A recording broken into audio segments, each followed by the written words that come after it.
Tandis que les 600 divisions de l'Union soviétique, près de 4 millions d'hommes, repoussent les armées allemandes en Ukraine et en Pologne, et que les Anglo-Américains progressent vers le nord en Italie, les Alliés, à l'ouest, débarquent 5 divisions sur les côtes de la Basse-Normandie le 6 juin 1944. Les côtes, depuis la Norvège jusqu'à l'Espagne, sont hérissées de canons, certains pouvant tirer jusqu'à 20 km. Des casemates en béton, les blokhaus, ont été construits dès 1942 pour empêcher tout débarquement. S'y ajoutent des hérissons tchèques, des barbelés, des millions de mines. Les dents de dragon font obstacle à la progression des chars. L'organisation Todt, du nom de son fondateur et dirigeant, avec 1,5 million de travailleurs, 450 000 en France,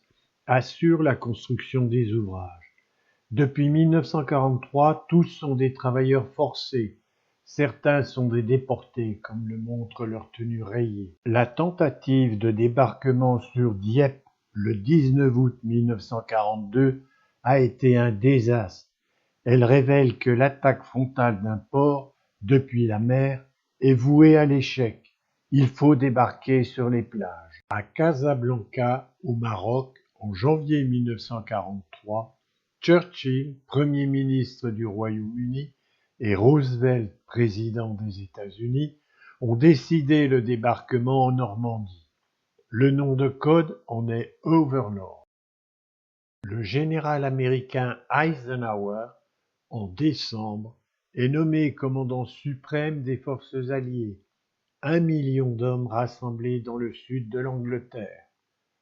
En plus des Américains et des Britanniques, ce sont des Canadiens, des Polonais, des Français, des Tchèques, des Belges et des Néerlandais. Sur 80 km d'ouest en est, la Basse-Normandie offre des plages où hommes et matériel peuvent démarrer. Le maréchal Rommel, au printemps 1944, est chargé d'inspecter et de renforcer ses défenses.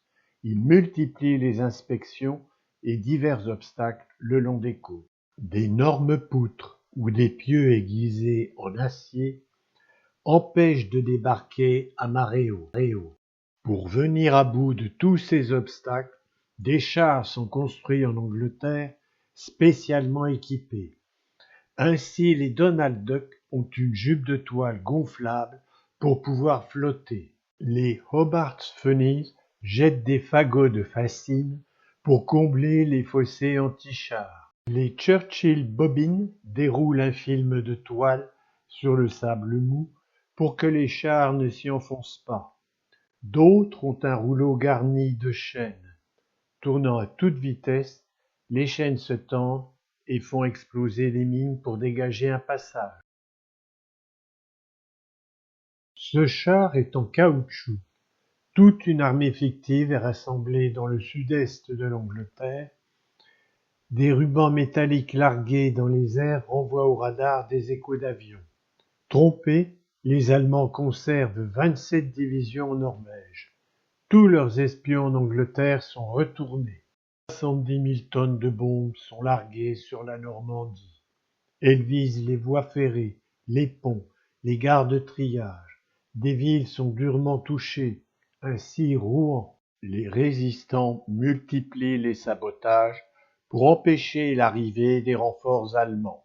À Bletchley Point, au cœur de l'Angleterre, des spécialistes décryptent les messages allemands, c'est-à-dire traduisent en langage clair leurs messages codés. Parmi ces brillantissimes esprits s'illustre une femme, Joan Clark. Née à Londres, étudiante à Cambridge, le diplôme lui a été refusé parce qu'elle est une femme. Alan Turing, vrai prodige, invente des machines décryptant plusieurs milliers de messages par jour. Le général Montgomery, qui fut vainqueur des Allemands en Libye, est le chef de toutes les forces terrestres alliées. Le 29 mai font route vers le sud les Phoenix, caissons en béton de 5000 tonnes, ainsi que les navires de guerre. Le 3 juin commence l'embarquement des troupes. L'opération Neptune englobe toutes les mesures pour éloigner tout danger allemand pendant la traversée. Le 4 juin survient une tempête. Le débarquement est reporté au 6. 4000 navires font route vers le rivage entre le Cotentin et l'estuaire de l'Orne, au nord de Caen. Au soir du 5 juin, jusqu'à minuit, les 24 000 parachutistes, le visage noirci au charbon, montent dans 800 avions. Peu avant minuit, partent 371 planeurs pour l'est de l'Orne. De 3 heures à 6 heures du matin, 3600 bombardiers lâchent 8000 tonnes de bombes, visant les 26 batteries du littoral. Gênés par l'épaisse couverture nuageuse, ils les larguent 1 à 3 secondes trop tard. C'est l'intérieur des terres qui est touché. Leur succèdent, tirés à 18 kilomètres, les obus d'1 tonne de la Navy, la marine de guerre. À l'aube, les 2 divisions américaines de parachutistes sont larguées sur le sud-est du Cotentin. Une division de parachutistes canadiens atterrit en plein mer à l'est de l'Orne et du canal de Caen à la mer. Elle doit détruire une batterie et barrer aux chars allemands l'accès au périmètre de débarquement.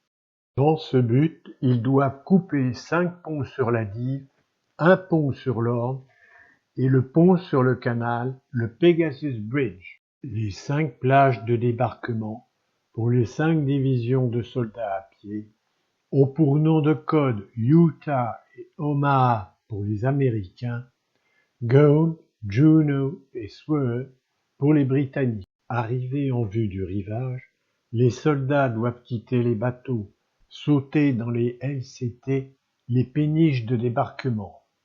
Certains manquent leur saut, se blessent grièvement ou tombent à la mer et se noient. Dans le Cotentin, les virevoltes des avions pour éviter les tirs d'artillerie dispersent les parachutistes, parfois loin de la zone prévue. Certains tombent dans les marais, élargis par inondation. Ils périssent noyés. Une trentaine, tombés sur la place centrale de Sainte-Mère-Église, sont tués ou faits prisonniers par les Allemands. Malgré toutes les embûches, les objectifs sont atteints. La 101e division aéroportée américaine libère les 4 routes partant de Utah et la 82e a coupé les ponts sur la Douve et le Merderet. Pendant ce temps, chez les Allemands, l'information remonte la chaîne de commandement. Le général Marx, commandant du 7e corps, reçoit la nouvelle des parachutages à son QG de Saint-Lô. Rommel, commandant du groupe d'armées du nord de la France, a pensé que jamais les Alliés ne débarqueraient par ce temps épouvantable. Il a quitté la Normandie pour fêter l'anniversaire de sa femme et voir Hitler. Von Rundstedt, chef suprême du groupe Ouest, est informé par le chef d'état-major de Rommel. Il va ordonner de mobiliser 2 divisions de chars, mais il faut l'accord du chef suprême, le Führer, Hitler, qui dort. Pas question de le réveiller. Les premières troupes à débarquer accostent à 6h30 du matin, juste après la marée basse. 10 péniches de débarquement amènent 300 hommes. Le courant violent les déporte de 2 kilomètres plus au sud que prévu, avec une heureuse conséquence. Les hommes sont hors de portée de 2 batteries de canons. Celle-ci, d'Asheville, porte à 18 kilomètres. 28 chars amphibies sur 32 parviennent au rivage et peuvent appuyer les fantassins. La plage est vite débarrassée de ses mines. Le brigadier général Roosevelt, cousin du président, avec 200 hommes, attaque et neutralise tous les postes de défense. Au soir, la jonction est faite avec les paras, Sainte-Mère-Église est libérée, les Américains consolident leur position sur les rives ouest de la Douve et du Merderet. Il y a 200 tués, 10 fois moins que ce qu'avait prévu l'état-major. La deuxième plage où s'effectue un débarquement, surnommée Omaha, à 15 km de Utah, est longue de 8 km. Les bombardements navals par le croiseur George Lake, par exemple, gênés par les nuages, n'ont eu aucun résultat. De même, les bombardements par avion. Ils ont laissé les blocos, comme celui-ci, intacts. On en compte 43. S'y ajoutent 85 nids de mitrailleuses et 18 canons anti-chars. Multiples sont les obstacles sur la plage. Le plateau côtier domine la plage par une falaise abrupte, haute de 30 mètres. Elle tombe sur un remblai de galets. La mer est très forte. 27 double drive comme celui-là sur 29 coulent, lâchés à 5 km. La première vague d'assaut, 1450 hommes de la première division d'infanterie américaine avec un régiment de la 29e, est clouée sur place. Les 270 sapeurs tenus de dégager 16 voies de 500 mètres de large ne peuvent en ouvrir qu'une seule d'abord, puis 6. Par les 4 valeuses qui entaillent la falaise, des audacieux accèdent au plateau et attaquent les batteries par l'arrière. Les destroyers, approchant à 800 mètres du rivage au risque de s'échouer, bombardent les blocos, le dernier détruit vers midi et demi. Des groupes audacieux parviennent à franchir mines et barbelés, neutralisent un par un les blocos. Au soir, les Américains ont constitué des poches tenues solidement. La pointe du Hawk, 6 km à l'ouest, offre une colossale batterie côtière avec 6 canons d'une portée de 20 km qui a reçu 600 obus de 2 navires de guerre. Un bataillon de 225 Rangers doit détruire cette batterie. Ils escaladent sous un feu nourri et les grenades des 200 défenseurs. Plusieurs chutent et se tuent. Le pilonnage très précis de 2 destroyers disperse les défenseurs. Les Rangers survivants pénètrent à l'intérieur, font prisonniers ceux qui restent. Les canons ont été enlevés, cachés à 6 km. Découverts, ils sont détruits.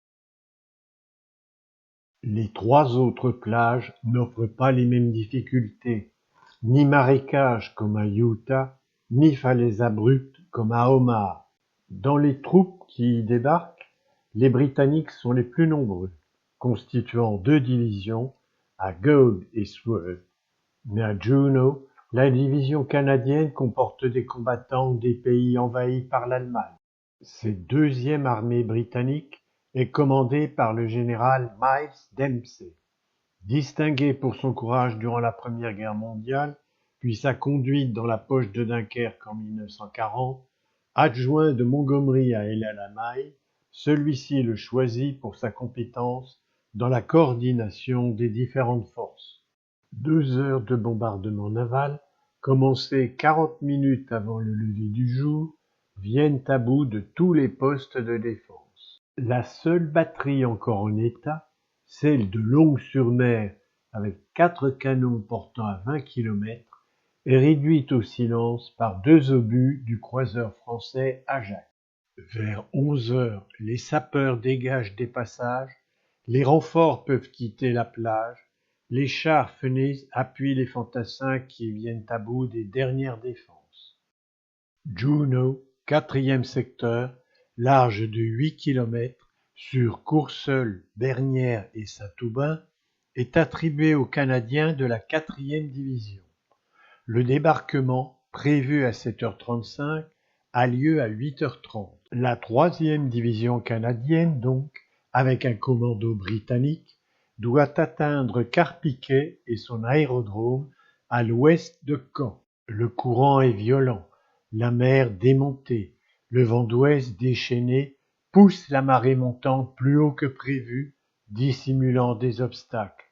Sur les 306 péniches de débarquement, 90 sautent sur des mines ou sont endommagés. Les chars spécialisés, les Duplex Dry, surnommés Donald Duck, sont engloutis vu l'ampleur de la houle. Les sapeurs interviennent tard pour déminer.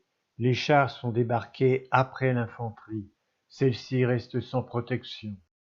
Certains régiments parmi les premiers débarqués sont décimés. Mais tous progressent. Les défenses allemandes sont anéanties. En fin de matinée, les Canadiens entrent dans Bernières. Sword est le secteur de débarquement situé le plus à l'est, sur 8 km de large, à 15 km de Caen, de Langrune à Ouistreham. Il doit joindre les parachutistes établis à l'est de l'Orne, prendre Caen et Carpiquet. Philippe Kieffer commande les 117 Français débarqués à Juneau, qui attaquent l'ancien casino de Ouistreham, transformé en forteresse par les Allemands. Antoine Neven, de ce commando, est un des soldats venus dès 1940 du Luxembourg par la France, l'Espagne et l'Angleterre. En 1 heure, 2 régiments anglais et 2 commandos libèrent la plage et dégagent 3 passages pour les troupes et les véhicules qui suivent. La plage, très encombrée d'obstacles, en est entièrement débarrassée vers midi. Dès 8 heures, les combats ont lieu dans les terres. Des Allemands sont faits prisonniers. Le 4e commando mené par Lord Lovat gagne le pont de Bénouville sur le canal parallèle à l'Orne, puis le pont sur l'Orne au son de la cornemuse, pour rejoindre les paras largués à l'est durant la nuit. Ce pont tournant a gardé le nom qui lui fut donné alors, le Pegasus Bridge. Une seule division cuirassée allemande, division de chars, la 21e, est présente car Hitler, enfin réveillé à 9 heures, croit à une diversion. Elle se porte au nord et arrête avec 40 chars à 3 km au nord de Caen la vingtaine de chars du régiment South Lancaster. Au soir, 30 000 hommes ont débarqué dans le secteur. 700 ont été tués ou blessés. Ce soldat passera la nuit dans un trou dans un champ de blé. Ardennes. Ce lieu, à l'ouest de Caen, va être le 7 juin le siège d'une atroce tragédie. S'y élève une abbaye gothique du XIIe siècle. Les bâtiments élevés sont un promontoire idéal sur la plaine de Caen, offrant une vue jusqu'à la mer. Kurt Meyer, chef du 25e régiment de grenadiers de la 12e division blindée SS, y installe son poste de commandement. Contre la 3e division d'infanterie canadienne, partie de Buron pour gagner Carpiquet, il lance une contre-attaque. De violents combats se déroulent à Auty dans l'après-midi. 84 soldats canadiens sont tués et 7 civils. 20 Canadiens sont faits prisonniers, 11 sont exécutés, puis 7 autres. Enterrés dans le jardin, leurs corps sont retrouvés début 1945. Au total, pendant la guerre, 156 Canadiens seront exécutés. De nouveaux bombardements ont lieu par l'aviation sur les villes pour empêcher ou gêner l'arrivée de renforts allemands. Lisieux, Saint-Lô, Coutances, Caen, Condé-sur-Noireau ont de 200 à 300 morts chacune. La 12e et la 21e division cuirassée SS contre-attaquent et barrent l'accès de Caen aux Canadiens et aux Britanniques. 2 ports artificiels sont aménagés à Saint-Laurent-sur-Mer et à Romanche pour débarquer hommes et matériel. Les bombardons, radeaux flottant à 2 km du rivage, constituent une première digue pour réduire de moitié la hauteur des vagues. Les block-ships sont de vieux bateaux. Coulés, ils forment une deuxième digue. Les Phénix, caissons en béton de 18 mètres de haut, 60 mètres de long, 17 de large pour les plus gros, construits en 6 mois, servent de quai. Il y en a 150. 4 chaussées flottantes Les Whales permettent le déchargement continu des cargaisons. Ces deux ports ont pour nom de code Mulberry, groseille en anglais, A pour américain à Saint-Laurent-sur-Mer, B pour britannique à Arromanches. Dans la nuit du 18 au 19 juin, à partir de 3 heures, survient une tempête effroyable qui fait rage durant 3 jours. Le Mulberry A, le port artificiel de Saint-Laurent-sur-Mer, est entièrement détruit. Le Mulberry A n'est pas reconstruit. Des éléments rescapés servent à renforcer le Mulberry B. Arromanches a sa capacité totalement rétablie le 29 juin. Le 8 juin également a lieu l'attaque américaine sur Isigny. Les intenses bombardements qui précèdent, par des avions puis par 2 navires de guerre, détruisent la ville à 60%. L'armée allemande comporte des Ukrainiens. 9 chars suivis de fantassins entrent dans la ville la nuit. Les soldats américains progressent maison par maison, venant à bout de tireurs isolés. Une contre-attaque allemande à 8 heures est un échec. La 29e division d'infanterie américaine peut entrer dans la ville, puis vérifier l'état du pont sur la Vire. 200 Allemands sont faits prisonniers.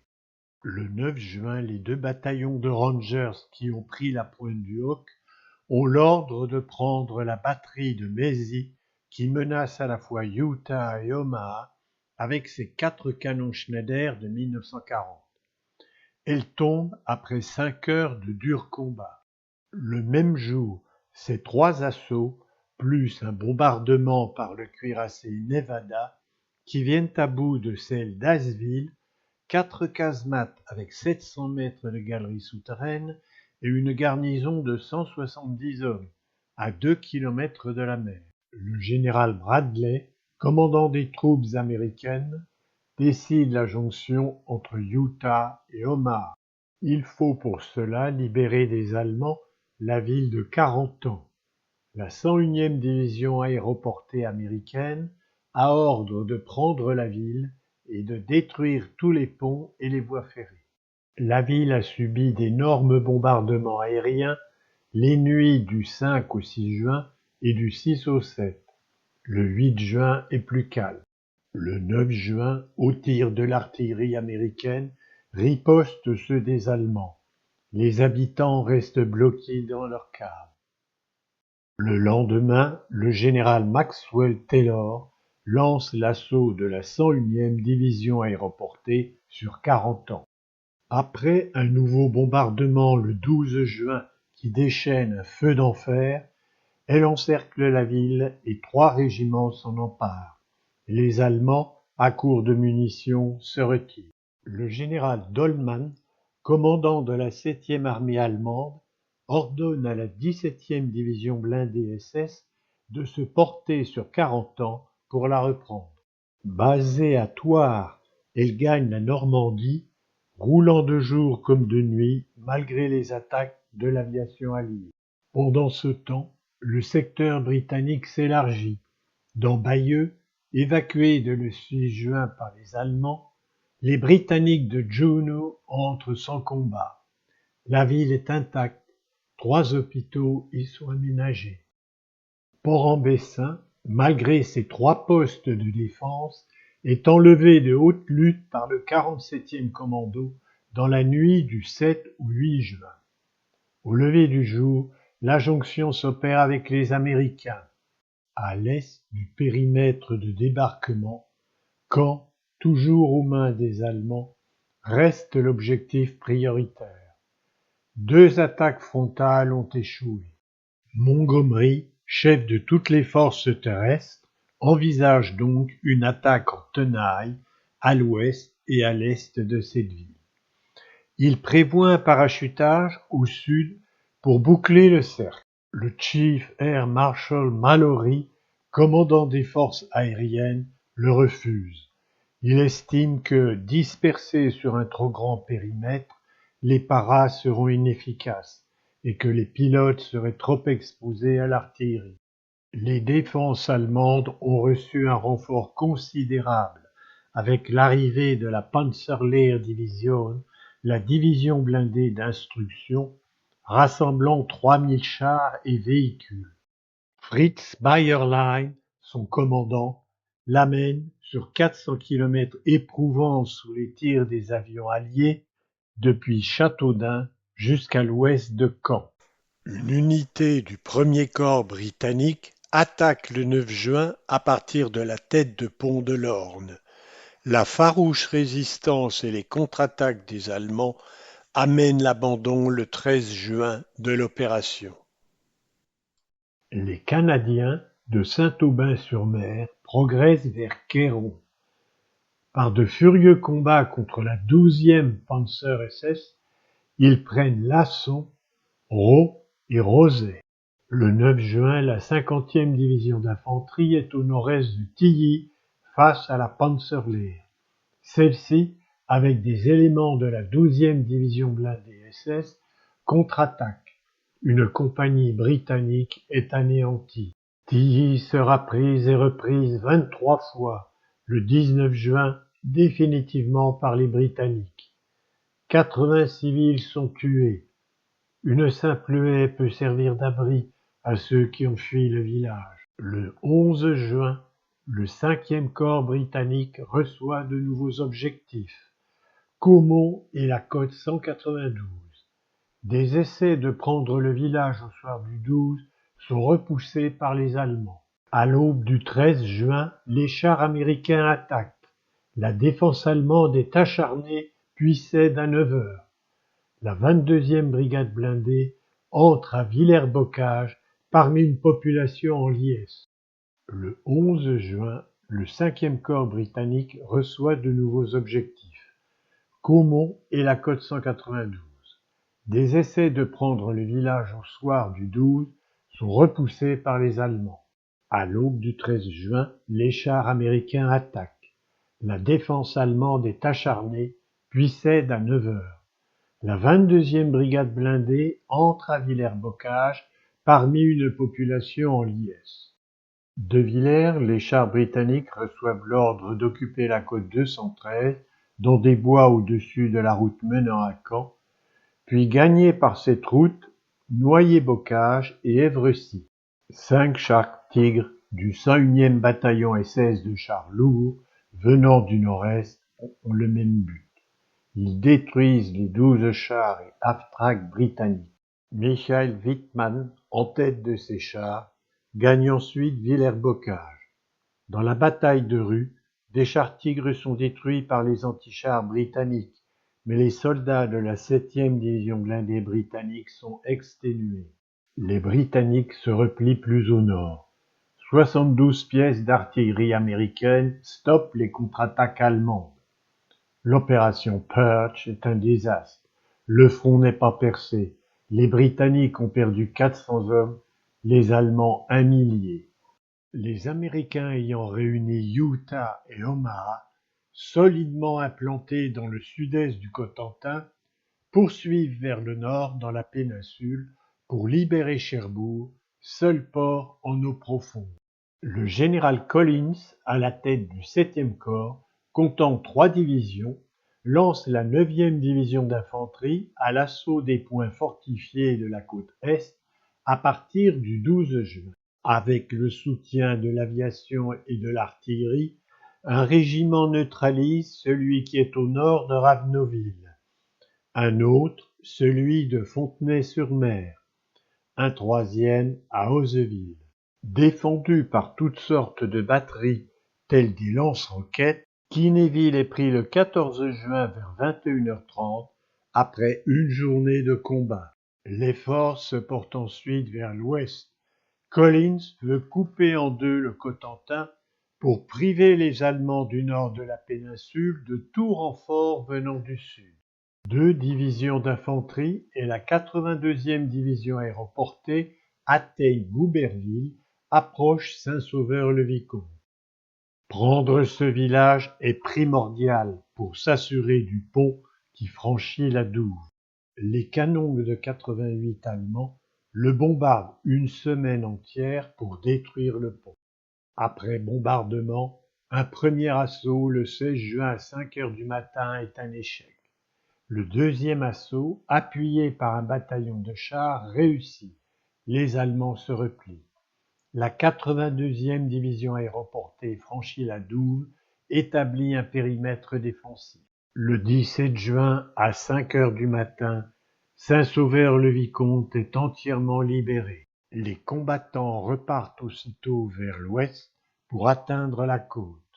Le 18 au matin, un régiment d'infanterie entre dans Barneville, coupe ainsi la péninsule en deux, isolant des troupes allemandes. Seulement 1300 hommes peuvent passer au sud. La population s'empresse autour de ces libérateurs. Montebourg, pivot de la défense allemande, est solidement tenu par 2 régiments de grenadiers.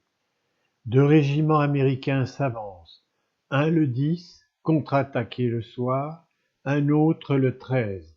La contre-attaque a été arrêtée par un bombardement naval et terrestre. Le 19 juin à 10 heures, les Américains entrent dans la ville. Continuant au nord, ils gagnent Valognes. Dès le 6 juin au soir, des bombes ont visé la gare, qui n'est pas touchée. Il y a 21 morts. Les 7 et 8 juin ont eu lieu de nouveaux bombardements, le 10 avec des obus de marine. La ville est détruite à 70%.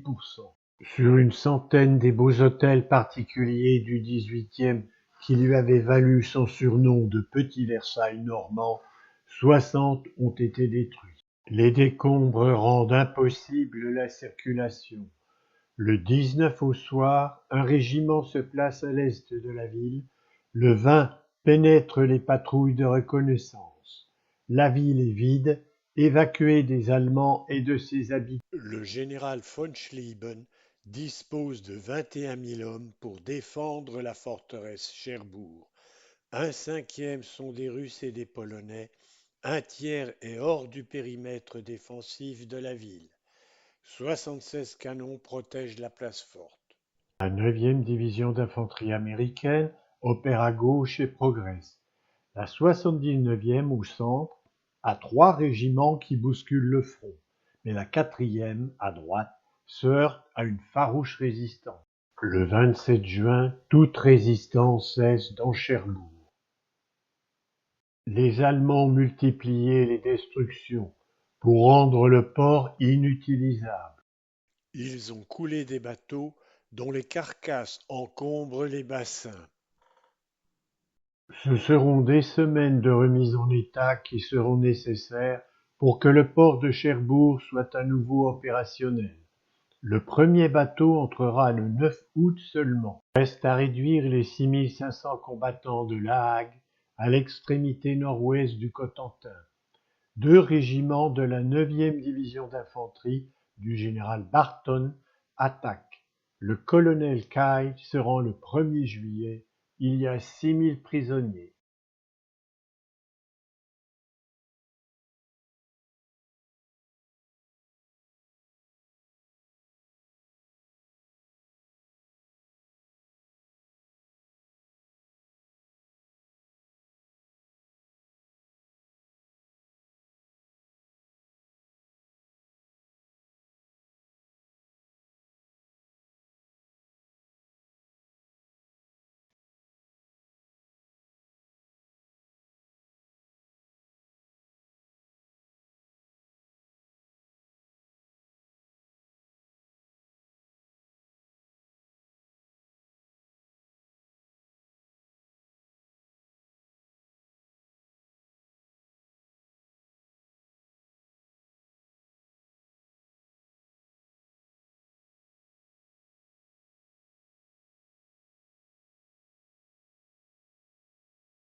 Le général Montgomery, commandant de toutes les forces terrestres en Normandie, envisage le 18 juin une nouvelle opération pour encercler Caen.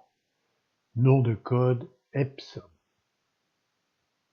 Confiée au 8e corps britannique, elle doit non seulement percer à l'ouest de cette ville, mais aussi, en franchissant le Don puis l'Orne, établir les forces britanniques au sud. Des actions complémentaires visent à protéger les flancs du 8e corps. C'est l'opération Mortlet. Ainsi, le 24 juin, dans le bois de Bavent, à l'est de Caen, les Britanniques engagent des combats, mais leurs assauts sont contenus par les Allemands. Devant Caen, au nord de la ville, se maintiennent la 3e division d'infanterie britannique et la 3e division d'infanterie canadienne. Celle-ci multiplie les patrouilles face au 25e régiment de grenadiers de la 12e division blindée SS. La 59e division vient de débarquer. Elle doit s'emparer le 25 juin de Carpiquet pour son aérodrome. C'est un échec. Ceci est pour protéger le flanc gauche de l'opération Epsom. Pour le flanc droit, ce sera la tâche de la 49e division, Ours polaire, parce qu'elle était en Islande de 1940 à 1944. Elle doit prendre plusieurs villages occupés par les Allemands. Le premier est Fontenay-le-Pénel. Après un feu d'artillerie dès 4h15, le 25 juin, devenant roulant à 5h, la 147e brigade livre de furieux combats contre le 3e bataillon du 26e régiment de grenadiers de la 12e division blindée SS. Des renforts arrivent, Fontenay est prise quand la nuit tombe. L'autre village visé est Rauray, point élevé où l'on domine un vaste panorama. En est chargée la 146e brigade. L'avancée est bonne au début. La brume épaisse et la fumée des explosions, gênantes pour s'orienter, ralentissent la progression. Les chars allemands Panthers la stoppent. S'y ajoutent des averses diluviennes en fin de journée. Au soir du 25 juin, Rauray n'est pas atteinte. Le 26 juin commence l'opération Epsom proprement dite, par les 3 divisions du 8e corps, dont 2 d'infanterie. La 15e, l'Écossaise, derrière un barrage roulant d'artillerie allongé de 80 mètres toutes les minutes, attaque sur un front de 2 brigades. La 46e à droite, la 44e à gauche. Chacune a le soutien d'un régiment de chars. Chacune attaque un village, Cheux et Saint-Monvieux, tenus par des grenadiers de la 12e Panzer-SS. Ils ont 19 ans. Les corps à corps déchaînés à la baïonnette durent toute la matinée. À midi, les 2 villages sont tenus par les Écossais. Ils ont 300 tués ou blessés. Le premier Gord blindé allemand bombarde avec des lance-roquettes depuis les rives de l'Odo. La 11e division blindée britannique part de Cheux à 11h30. Elle est attaquée par 20 chars. Au soir, les Allemands sont repoussés. La division écossaise repart au sud le 27 juin vers les ponts sur l'Odo. La cornemuse guide un régiment dans la brume. Les nuages bas empêchent le bombardement aérien, que remplace celui de 4 régiments d'artillerie de la 3e division d'infanterie, appelée canadienne. Venant du sud-ouest interviennent 140 chars allemands, notamment les Panthers de la 2e Panzerdivision, la Das Reich, au trajet jalonné d'atrocités. À 17h, l'Odon est atteint. Un pont est pris à Tourmauville. À Colleville, la 4e brigade blindée fait face à une menace de contre-attaque, la 46e vers Grainville. Le 28 juin, le général Dollmann, commandant de la 7e armée allemande, celle de la Basse-Normandie, se suicide. Il vient d'apprendre la prise de Cherbourg. Grainville-sur-Odon est prise par les Britanniques. Des éléments de la 11e division blindée britannique et de la 15e division d'infanterie arrivent à Tourmauville, puis s'emparent de Baron-sur-Odon. Ils atteignent vers midi la côte 112 et en repoussent les Allemands. Les nombreuses contre-attaques allemandes contraignent à une relève par la 8e brigade de fusiliers qui se retranche sur le versant nord pour la nuit. Pendant ce temps, le régiment 2e Argus prend un 2e pont sur l'Odon à Gavru au soir. Les premiers éléments de deux divisions blindées allemandes, la première et la deuxième SS, arrivées, attaquent les flancs du saillant occupé par les Britanniques, le flanc ouest à Mondrinville, le flanc est vers Colville. Les Typhoon, avions lance-roquettes et l'artillerie, appuient le régiment anglais de 65 chars qui affronte de Mouhan à Verson la 21e Panzer-Division. Elle a 31 chars détruits. Sur la côte 112, 3 régiments blindés sont face aux chars Tigre du 1er corps blindé allemand. Le 2e corps blindé SS arrive sur le champ de bataille. Il comporte 2 divisions, la 9e et la 10e. Parties de Galicie en avril, elles ont été retardées et amoindries par les bombardements et les sabotages des voies ferrées. Le village de Mouhan est enlevé aux grenadiers blindés par une brigade de la 43e division d'infanterie. Le reste nettoie le terrain entre l'Odon et la nationale 175 et s'installe à Baron après en avoir éliminé les tireurs isolés. Là où elle se concentre, à Vieux, la 9e division blindée SS du 2e corps, au nord de l'Odon, est la cible des Typhoon et du moniteur Roberts qui envoie des obus d'une tonne. Le 1er corps blindé SS, avec 40 chars de 3 divisions, échoue à prendre Carpiquet, l'aérodrome à l'ouest de Caen. À 23 heures, Dempsey, commandant de l'armée britannique, ordonne le repli des blindés de la côte 112, 4 régiments, soit 300 chars. Il s'effectue de nuit par le seul pont de Mondrinville sous une pluie diluvienne. Hitler, chef suprême de l'Allemagne nazie, reçoit le 29 juin la visite des 2 chefs militaires de la Normandie. Von Rundstedt et Rommel demandent le retrait derrière la Seine de la 7e armée allemande qui tôt ou tard va s'effondrer. Hitler refuse tout repli. Von Kluge, maréchal, remplace von Rundstedt qui a parlé de faire la paix. Après la prise de Cherbourg et de La Hague le 30 juin, 3 divisions américaines, le 3 juillet, sous un vrai déluge, vise la haie du Puy. Débute ainsi la bataille des haies. Un couple quitte la haie du Puy avec le peu qui lui reste. La campagne est un bocage, paysage agraire où des haies séparent les parcelles. Elles sont autant d'obstacles pour les chars. Pour les fantassins, les soldats à pied, ces haies sont de redoutables abris de tireurs allemands soigneusement camouflés. Camoufler également les pièces d'artillerie allemandes. Les chars aussi peuvent se confondre avec la végétation. L'astuce permet peut-être de localiser le tireur ennemi. L'armée progresse à une vitesse d'escargot, constate un officier américain. Vous ne voyez rien, mais un soldat allemand vous ajuste. La voie semble libre. Mais la mort va-t-elle venir d'en face ou dans le dos?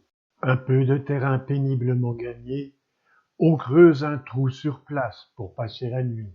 En cette contrée, les haies sont très hautes, très larges, très épaisses, séparées par des chemins creux. Les combats s'apparentent à ceux d'une guerre de tranchées, comme pendant la Première Guerre mondiale. Les morts s'accumulent pour un résultat dérisoire. Un général américain fulmine, cette foutue guerre va durer 100 ans. Les pertes sont énormes des 2 côtés. Pour les Américains, progresser d'1 mètre coûte 1 mort. Sur Saint-Denis, le 4 juillet, marche la 83e division d'infanterie qui n'a jamais vu le feu. La coordination entre chars et fantassins y est mauvaise. Elle perd 1400 hommes. Sa progression est de quelques mètres. Le 6 juillet, elle est renforcée par une autre division, mais ce sont 650 hommes qui tombent. Le 8 juillet, les charpentaires de la 2e division blindée SS Das Reich renforcent la défense allemande au nord. Des familles ont fui, réfugiés dans les environs sur des bottes de paille. Le 9 juillet, un bataillon de la 83e, précédé de tirs d'artillerie, attaque les défenses allemandes. 65 fantassins allemands sont tués. Un autre bataillon américain s'ajoute au premier. Les Allemands se replient. Après leur tir de barrage, Saint-Denis n'est plus qu'un champ de ruines. Le lendemain, les Allemands contre-attaquent, sans succès. Les Américains empêchent l'accès à Saint-Denis en demeurant au nord, à l'est et à l'ouest de la ville. Les Allemands se replient au sud le 21 juillet. Le 8 juillet, la 30e division passe la Vire et occupe Saint-Jean-de-Daille. Un groupe doit foncer sur Saint-Gilles. Bradley, commandant de l'armée américaine, est chargé le 10 juillet par Montgomery de préparer la percée du front allemand. Franchir les haies, le lieutenant Curtis Collins trouve la solution. Le coupeur de haies, réalisé avec les lames des hérissons tchèques, la tranche puis la soulève. Dans les forêts au pied du mont Castres, la 90e division vient à bout d'un groupe de la 2e SS Panzer Division. 2 régiments de la 30e avancent vers la route Saint-Lô-Périer.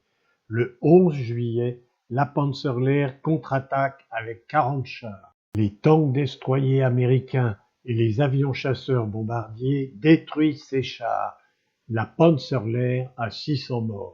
Périer a été bombardé dès le 8 juin, avec plus de 100 morts, et le 13 juin est presque entièrement détruite pour entraver l'arrivée des renforts allemands.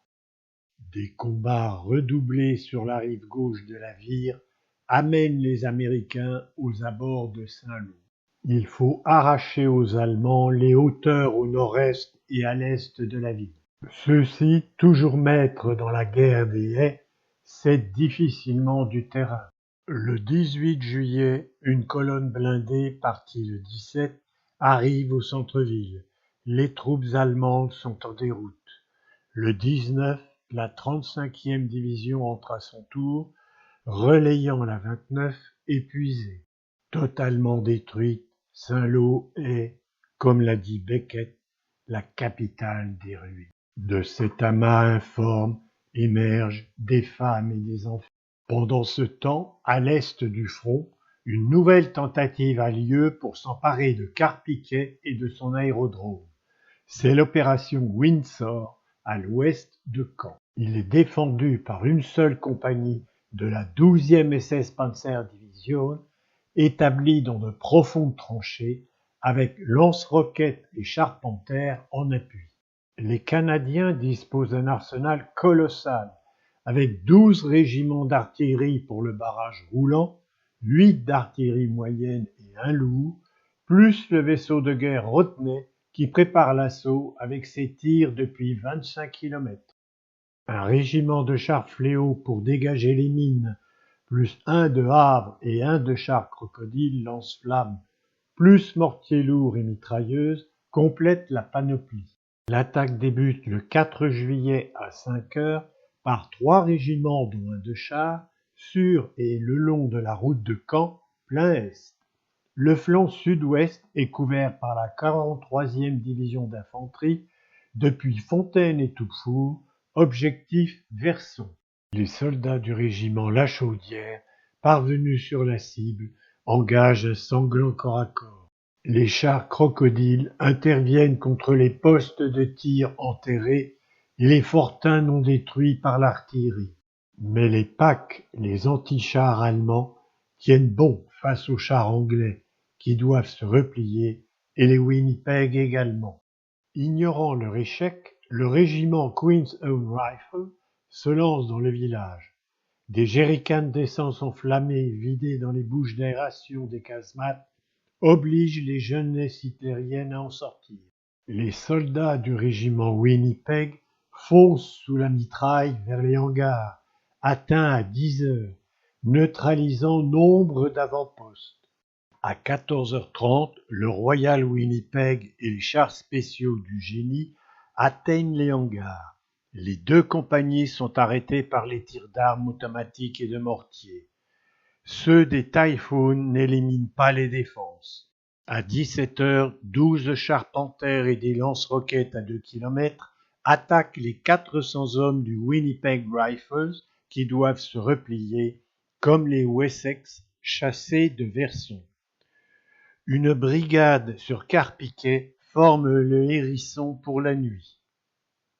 Les 5 et 6 juillet, les chars Panthers contre-attaquent. L'artillerie britannique les repousse. Au soir, Carpiquet reste aux Canadiens, mais l'aérodrome reste aux Allemands. Le 7 juillet commence la 3e attaque frontale sur Caen. C'est l'opération Charnwood. En préliminaire, 460 avions larguent 2276 tonnes de bombes sur le nord de la ville à 21h50, ne provoquant quasiment aucun dommage aux Allemands. Il y a 6000 morts chez les civils. Les quartiers nord sont impraticables aux véhicules, ruines et cratères de bombes obstruent le passage. Le 8 juillet à 4h20, 4 brigades partent sur leurs objectifs, précédées de tirs de barrage. Les Allemands ont eu tout le temps de se préparer. Les 6000 fantassins britanniques et canadiens du premier corps ont l'appui des 500 chars de 3 brigades blindées, 632 pièces d'artillerie et 78 grosses pièces envoyées par la Royal Navy.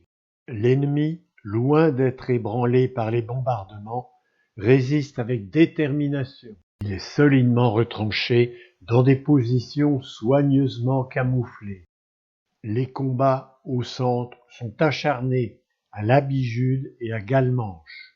À l'est, la 185e brigade prend le bois de Lébizet puis son village, à 8h, puis Hérouville.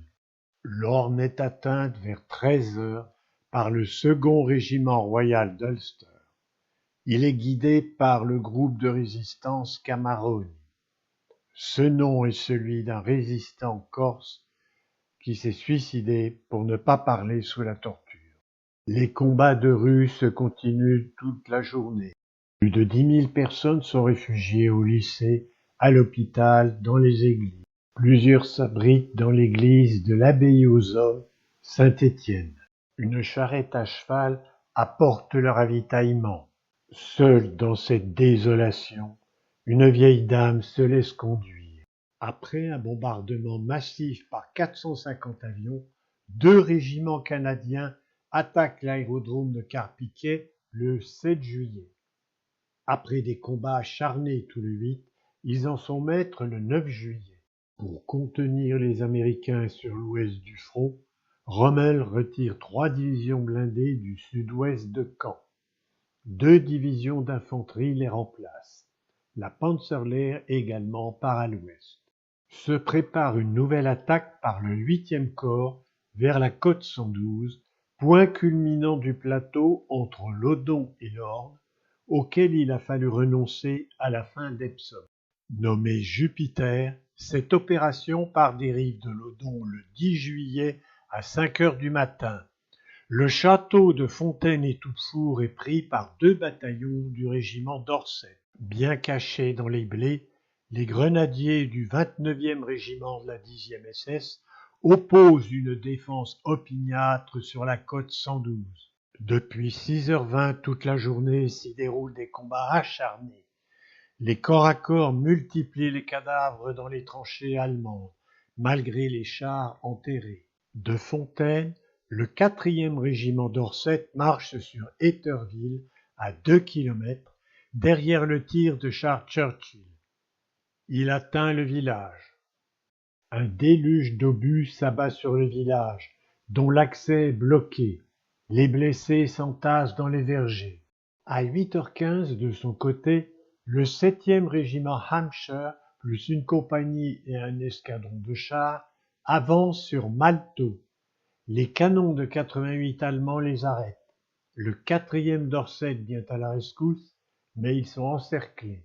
Tous se replient sur le château de Fontaine, sous un déluge de lance-roquettes allemands, des chars Tigres à leurs trousses. 2 régiments s'enterrent, l'un au sud, l'autre à l'est de la côte 112, la compagnie envoyée au sommet est décimée. Deux contre-attaques du 22e régiment SS de grenadiers sont repoussées. 21 heures. Les canons anti-chars britanniques forment le hérisson sous une averse de torpilles de mortiers allemands. Une forte contre-attaque allemande est repoussée avec toutes les armes dont dispose l'armée britannique. Minuit. Une seconde attaque est effectuée par les blindés et les grenadiers sur le 5e régiment de Cornouailles. Ils combattent toute la nuit. À l'aube arrivent 15 Sherman de la 4e brigade blindée. À bout de force, le régiment de Cornouailles risque l'encerclement et la capture. Il se replie 1 kilomètre en arrière. Il a perdu 320 hommes. 93 seront enterrés sur place. La colline 112 devient la Cornwall Hill. Les deux régiments de grenadiers allemands rejoints par le 19e, tous trois sont exsangues. Dans la nuit du 10 au 11 juillet, le 9e Cameronian est chassé d'Etterville. Il y abandonne sans tuer. Ainsi s'achève l'opération Jupiter sur un double échec. Le 17 juillet, à Sainte-Foy de Montgomery, regagnant son QG, Rommel a sa voiture mitraillée par un avion. Le chauffeur est tué, la voiture tombe au fossé, se retourne, Rommel a une fracture du crâne. Hospitalisé, il quitte à jamais la Normandie. Le 17 juillet à 5h35, 1056 bombardiers lourds lâchent 2470 tonnes de bombes sur Sanerville et Manneville, de part et d'autre d'un couloir pour les chars. Certains chars Tigre allemands sont retournés comme des jouets. Commence l'opération Goodwood. À 6h15, 602 quadrimoteurs larguent 608 tonnes de bombes sur Cagny. À 7h, 621 tonnes au sud de Giberville. À 7h45 se mettent à tirer 760 canons de campagne et 3 navires de guerre. Les B-27 et les B-17 martèlent de Caen à Troarn, puis avance la 11e division blindée. Le 18 juillet à l'aube, 1000 chars s'élancent en 3 régiments. Les prisonniers sont nombreux, encore hébétés par les bombardements. À 9h20, 2 régiments de chars franchissent la route nationale 13. Durant la matinée, la 51e division d'infanterie sur le flanc est attaque au sud d'Escoville. La 3e prend Touffréville et Sanerville avec l'appui de la 27e brigade blindée. À 10h15, une batterie dans Cagny détruit 12 chars Sherman. Cachés dans les hameaux et les villages, 50 canons de 88, 61 chars Panzer IV et 36 chars Tigre brisent l'élan des blindés britanniques. Un régiment perd 40 chars sur 60. En fin de journée, les Britanniques doivent se replier. 90 chars de la 29e division blindée ont été touchés, 160 au total. Mais la 16e division aérienne allemande a été anéantie, la 21e Panzerdivision amoindrie. Le 19 juillet, l'attaque repart à 16h. Hubert Folly est pris à 21h15 avec 80 prisonniers. Le 2e corps canadien continue de nettoyer Vaucelles puis Cormelles. À Colombelles, la lutte est plus longtemps incertaine. Les immenses installations de l'acierie abritent 3 centres opérationnels de l'armée allemande. Elles ont été plusieurs fois bombardées car hautes tours et cheminées permettent de diriger les tirs d'artillerie. L'opération Stag n'a pu réaliser leur destruction. L'amoncellement de décombres et de cratères entrave la progression des combattants visés par nombre de tireurs allemands isolés. Les derniers sont neutralisés ou capturés à l'aube du 19 juillet. À 17h, la 7e division blindée attaque sur Bourguébu, mais ne peut d'abord le prendre, perdant 8 chars. Le village tombe le 20 à 8h. La 7e division blindée, épuisée, est remplacée. La 1re Panzerdivision tient solidement la hauteur de Verrières. Le 20 juillet, en fin de journée, un déluge de pluie s'abat sur le champ de bataille, devenu un bourbier. Montgomery arrête l'offensive. La progression des Britanniques a été minime, 13 kilomètres seulement, mais elle a obligé les Allemands à concentrer leurs divisions blindées sur Caen. Le 20 juillet, à Rastenbourg, en Prusse orientale, le colonel Stauffenberg pose une bombe pour tuer Hitler, qui est seulement commotionné. L'auteur est exécuté, comme ses complices. Pour affronter Goodwood, les Allemands ont concentré 7 divisions blindées autour de Caen, n'en laissant que 2 dans le secteur américain. Le général Bradley, commandant de l'armée américaine, dispose de 150 000 hommes, 500 chars et 258 canons. Il envisage la percée du front allemand. Eisenhower lui accorde l'appui de l'aviation. En 10 jours, il dresse un plan. Ce sera l'opération Cobra. L'opération, prévue le 20, est reportée au 24 juillet, vu le temps exécrable. Le jour même, il faut encore annuler. 350 bombardiers ont déjà décollé. La vue est bouchée. 25 GI sont tués.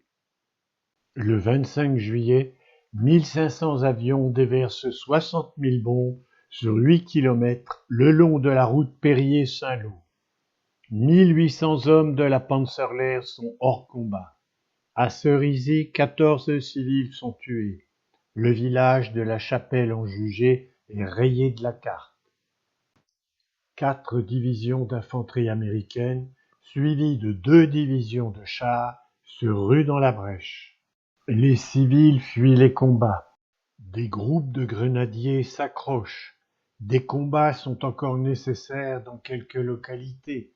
Par exemple, le 27 juillet à Marigny, Périer, l'Essai. Écrasées par les bombardements stratégiques des 8 et 9 juin, elles finissent en ruine pour leur libération, tel Périer. Avec la prise de Coutances le 28 juillet, c'est la débandade dans les rangs ennemis. Von Kluge a obtenu le repli de la 7e armée allemande, mais il est trop tard. Avranches est prise le 30, Pont-Aubeau le 31. Son pont resté intact sur la Sélune ouvre la voie vers la Bretagne. À Bride abattu, le général Patton, à la tête de la 3e armée, mène ses troupes libérer la Bretagne. Pendant l'opération Cobra, à l'ouest, Canadiens et Britanniques, à l'est, repartent à l'assaut au sud de Caen. Objectif, la crête de Verrières. Le 20 juillet, les fusiliers du Mont-Royal s'élancent pour en escalader la pente. C'est leur baptême du feu.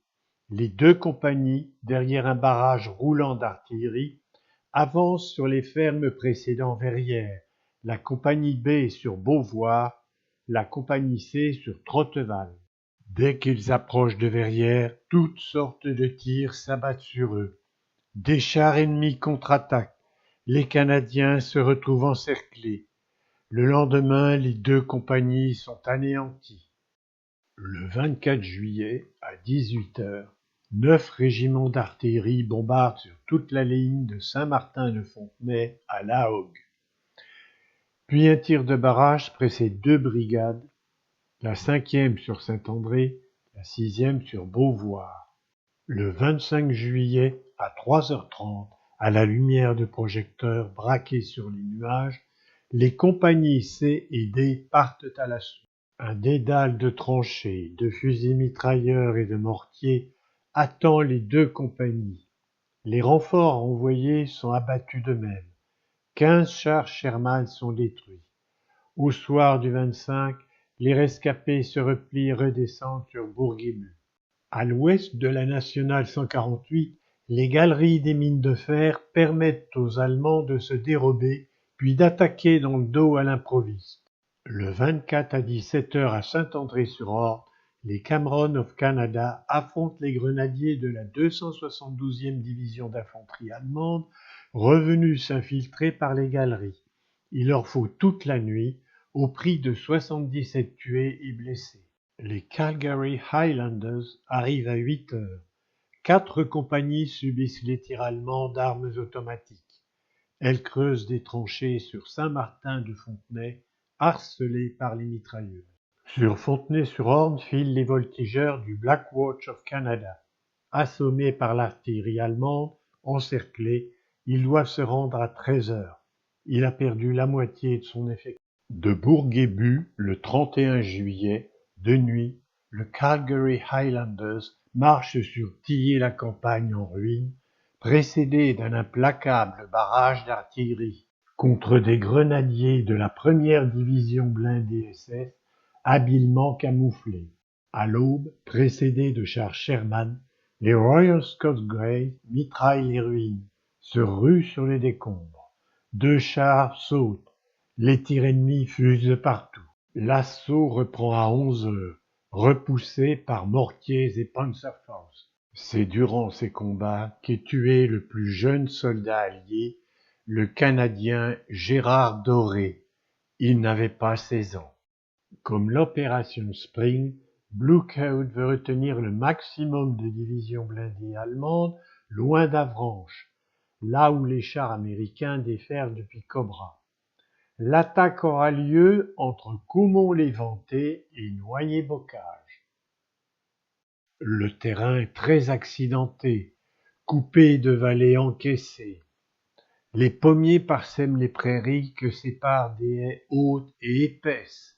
L'altitude s'élève continuellement, puis brutalement vers le sud, jusqu'à des crêtes boisées ouest-est, où se situent des sommets s'élevant à 362 mètres au mont Pinson, 331 mètres au mont d'Ancre.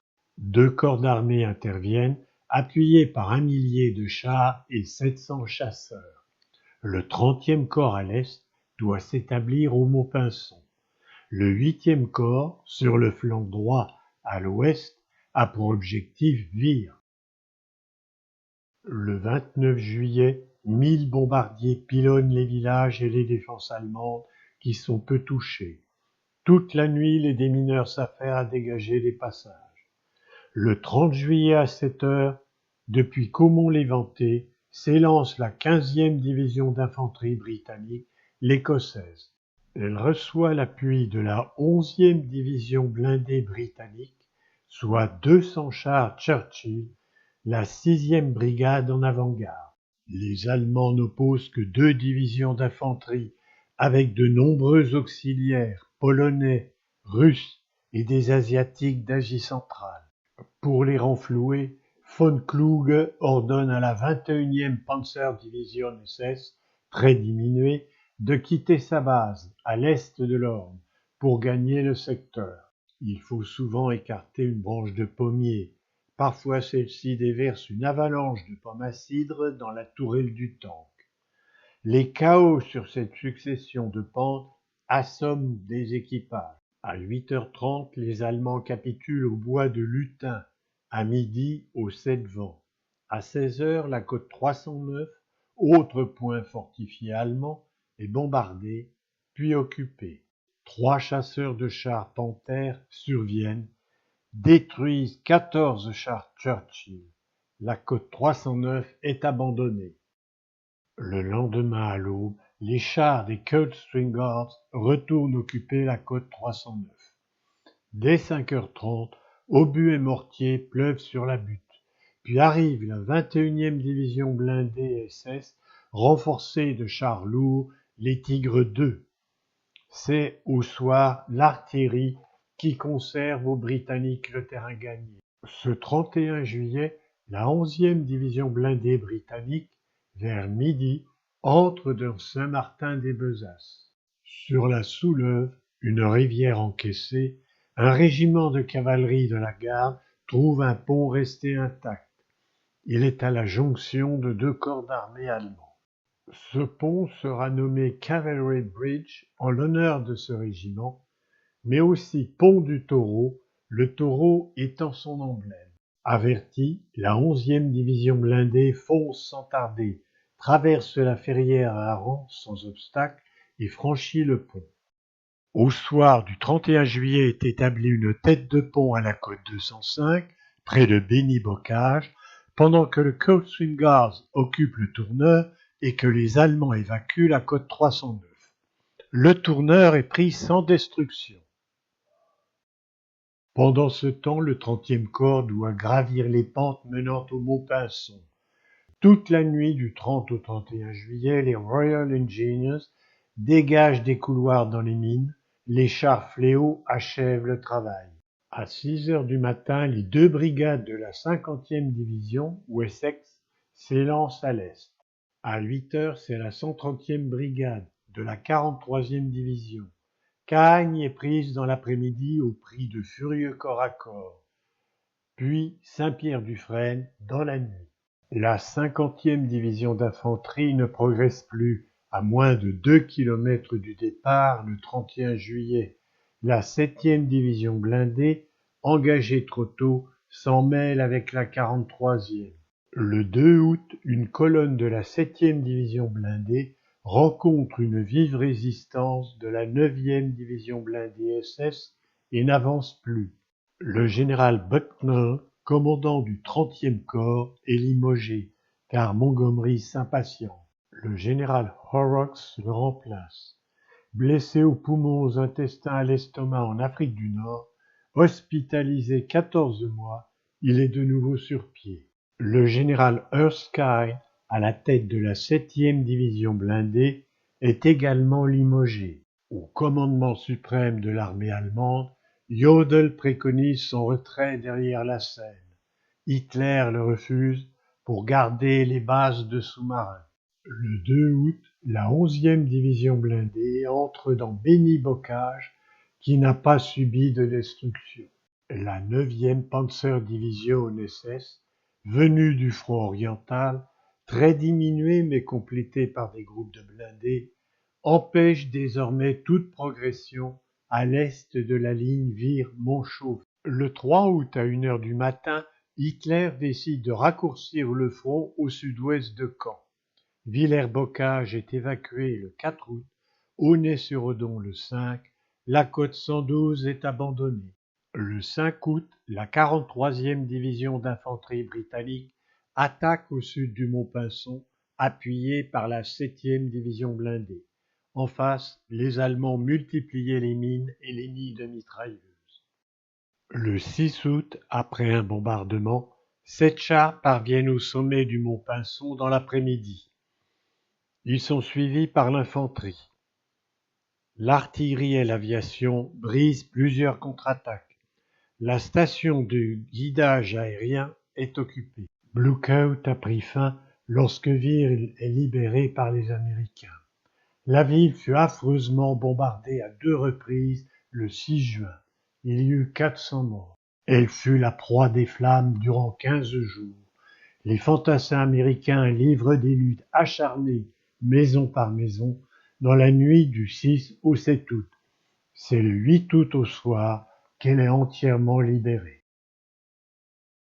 Le 31 juillet, Hitler annonce à ses adjoints une opération sur le front occidental nommée Liège, en allemand Lüttich. Objectif Avranches. But couper en deux l'armée américaine. L'attaque, utilisant uniquement des blindés, partira de Mortain pour suivre un axe est-ouest jusqu'à la côte. Au nord, sur le flanc droit, la 116e Panzerdivision doit progresser au nord de la C. Au centre, la 2e Panzerdivision va attaquer au sud de la C. Elle recevra l'appui de 2 bataillons de chars. De Mortain, la 2e SS Panzerdivision va opérer sur le flanc gauche. Elle est renforcée d'éléments de la 17e SS Panzerdivision blindée de grenadiers. Le départ a lieu à minuit pour un effet de surprise plus grand. En fait, Bradley est au courant, informé par Ultra, transcription ultra secrète du langage codé utilisé par les Allemands. Mortain, bombardée par les Allemands dans la nuit du 5 au 6 août, est détruite à 80%. Le 7 août, les Américains doivent la quitter.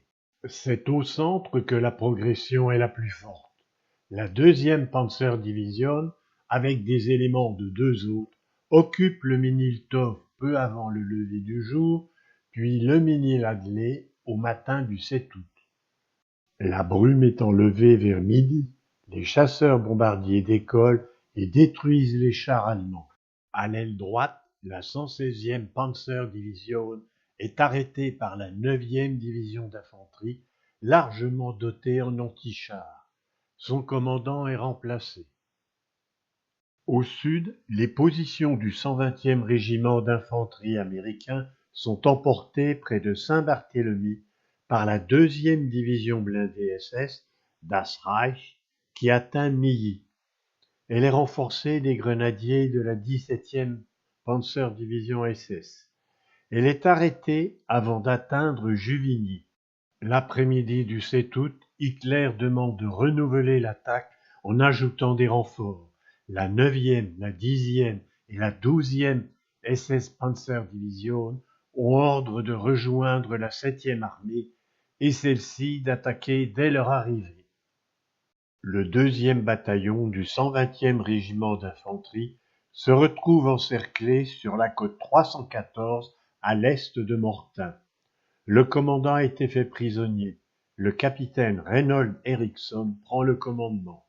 Ce point culminant ouvrant une vaste perspective sur la région permet d'ajuster avec précision les tirs d'artillerie.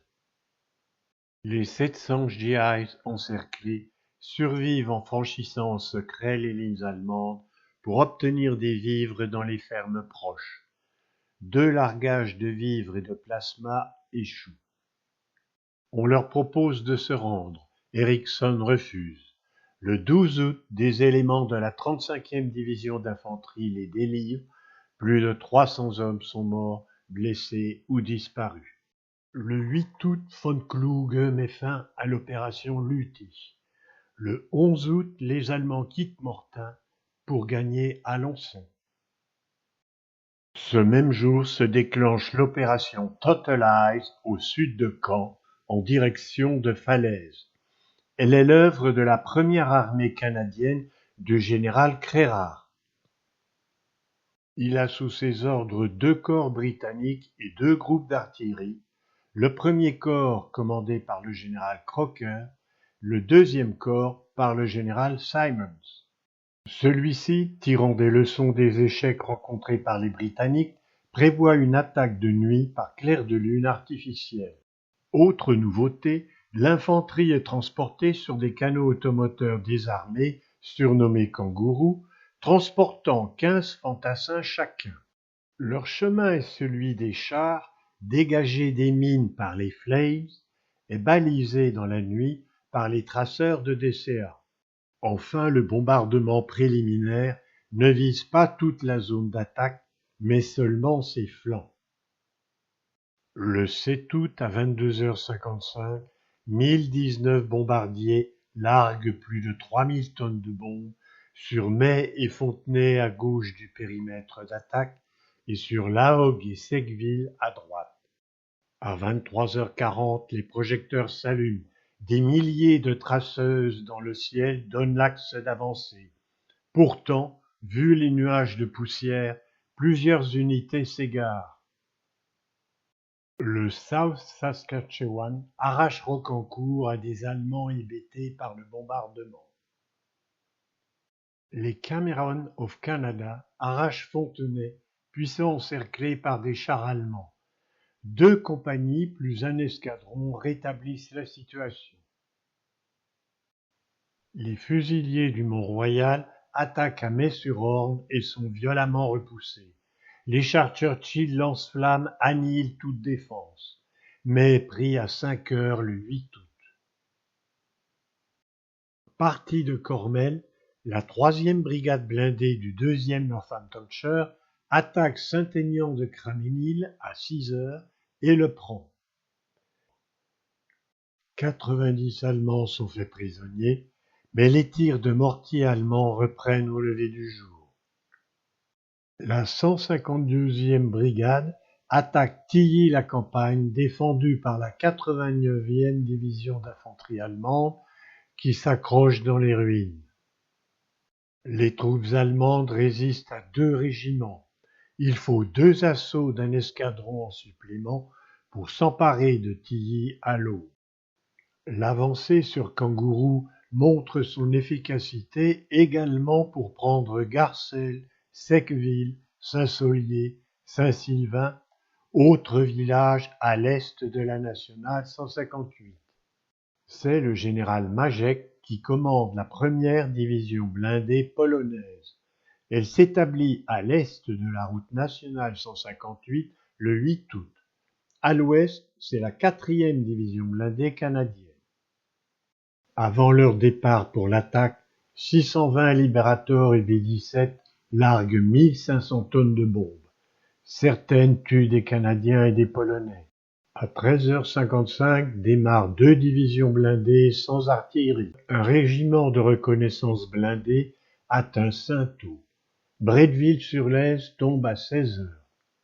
Surgissent les chars de la 12e division blindée SS Hitlerjugend. L'élan des Canadiens est stoppé net. Un deuxième assaut est réalisé dans la nuit du 8 au 9 août. La 4e division blindée canadienne envoie un groupe sur Bretteville-le-Rabais, un autre sur la côte 195. La brume et la poussière égarent ce deuxième groupe. Il arrive non sur la côte 195, mais sur la côte 140, aux mains de la 12e division blindée SS, la Hitlerjugend. Au matin du 9 août, ils sont encerclés par des chars Panthère et Tigre, puis bombardés par erreur par l'aviation alliée. 200 Canadiens sont tués ou blessés, 47 de leurs chars sont détruits. Cette 4e division blindée canadienne, épuisée, est envoyée sur le bois de Quesnay. Le feu nourri des Waffen-SS depuis ce bois fauche 150 hommes. Les groupes tactiques de la 12e division blindée SS, jeunesse hitlérienne, enterrés et dissimulés, brisent les assauts des Canadiens. L'opération Totalize s'achève. La première semaine d'août, l'armée américaine est en train de foncer vers l'est en direction de Chartres. Bradley, à la tête de l'armée américaine, voit la chance qui s'offre aux Alliés. Si des troupes américaines obliquent vers le nord, marchant à la rencontre des Canadiens et des Polonais allant vers le sud, l'armée allemande est prise dans une nasse. Ce plan est proposé par Bradley le 8 août à Eisenhower qui l'approuve, ainsi que Montgomery. La troisième armée américaine de Patton part vers le nord. Objectif, Alençon puis Argentan. Le 11 août, von Kluge, commandant des troupes allemandes de l'Ouest, renouvelle sa demande de les replier à l'est de l'Orne. Hitler enfin accepte. Le 12 août, la 2e division blindée française, commandée par le général Leclerc, prend Alençon et continue sur Argentan. Le 13 août, le 2e corps canadien prépare un nouveau plan d'attaque pour prendre Falaise. La ville a été affreusement bombardée le 6 juin. Comme à l'accoutumée, un violent bombardement sur les positions allemandes précède l'assaut, le 14 août, par le 2e corps canadien en deux groupes en parallèle. Suit un puissant appui aérien et une attaque de chars sous écran de fumée.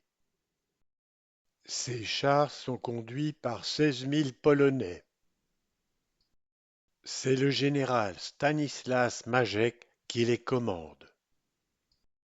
Cette fois-ci, ils avancent en masse compacte, non s'infiltrant entre les positions allemandes. Sur les hauteurs précédant Falaise et dans la ville s'accrochent 3 divisions d'infanterie allemande et les SS qui subsistent de la 12e division blindée. Enfin, les Canadiens pénètrent dans la ville le 16 août. 3 bataillons la nettoient des tireurs isolés.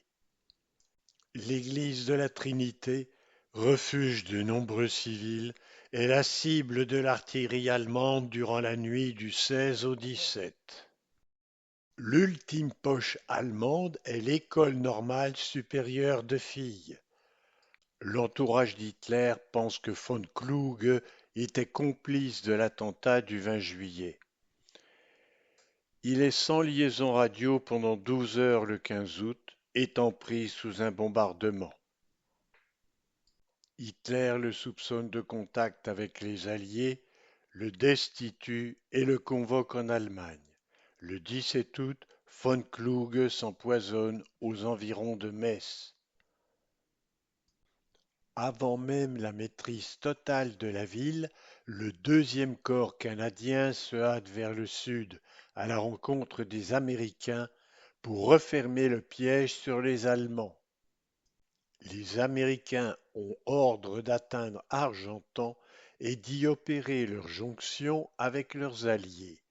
Vu les mouvements des troupes allemandes, elle est reportée entre Train et Chambois. Ce même jour, deux divisions blindées, la 4e canadienne et la 1e polonaise, traversent la Dive à 16 km de falaise et obliquent vers le sud. Les Américains progressent vers le nord et ne sont plus qu'à 9 km. Au soir du 19 août, les Polonais du 1er régiment des Polish Mounted Rifles et les Américains de la 90e division se rencontrent enfin à Chambois. Le piège s'est donc refermé sur les Allemands, mais les deux pinces ne sont pas étanches. Certains échappent par petits groupes. Dans ce goulet étroit s'entassent hommes et chevaux morts, blessés ou mutilés, parmi les carcasses de centaines de véhicules. La puanteur des cadavres est épouvantable. Le 21 août, le deuxième corps blindé allemand veut chasser les Polonais du mont Ormel, colline qui domine Chambois. C'est l'échec. Le lendemain, les blindés allemands ont ordre de se replier. Ce 22 août 1944 s'achèvent les combats en Normandie. La 7e armée allemande est anéantie. 50 000 Allemands ont pu s'échapper, 10 000 ont été tués, 40 000 faits prisonniers. Les Alliés ont perdu 2 000 hommes dans cette phase finale. Il faudra d'autres combats avant la capitulation de l'Allemagne le 8 mai 1945. À Falaise, ce père et ses deux garçons cassent la croûte sur les ruines de leur maison. La vie continue.